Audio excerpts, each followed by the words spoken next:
সারাদিন উন্নয়নের জোয়ারে ভাসছেন এই পরিসংখ্যানই তাদের জন্য। একটু চোখ খুলে দেখুন সত্যটা আসলে ঠিক কতটা তেতো। 2014 সালে ভারতের মাথাপিছু আয় ছিল $1560 আর বাংলাদেশে $1200। কিন্তু 12 বছর পর 2026 সালে IMF এর হিসাব বলছে ভারত দাঁড়িয়ে আছে $2813 আর বাংলাদেশ তাদের টপকে পড়ে যাচ্ছে $2911।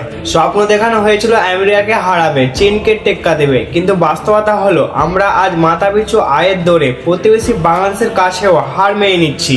উন্নয়নের ঢোল তো অনেক ফাটলো, কিন্তু পকেটের অবস্থা কেমন দেখেছেন কি? অন্ধভক্তি দিয়ে পেট ভয় না, যখন তত্ত্ব কথা বলে তখন গাল গল্প আর কাজ দেই না। বড় অর্থনীতির দেশ হওয়ার চেয়েও বড় বিষয় হলো প্রতিটি সাধারণ নাগরিকের ক্রয় ক্ষমতা। বাংলাদেশ পারলে ভারত কেন পিছিয়ে? আয়নাটা এবার ভালো করে দেখুন, পরিসংখ্যান মিথ্যা বলে না, কিন্তু প্রচারণা ধোঁয়ায় সত্যকে ঢেকে রাখতে চায়। আপনার কি মনে হয় ভারত কি পারবে আবার ঘুরে দাঁড়াতে?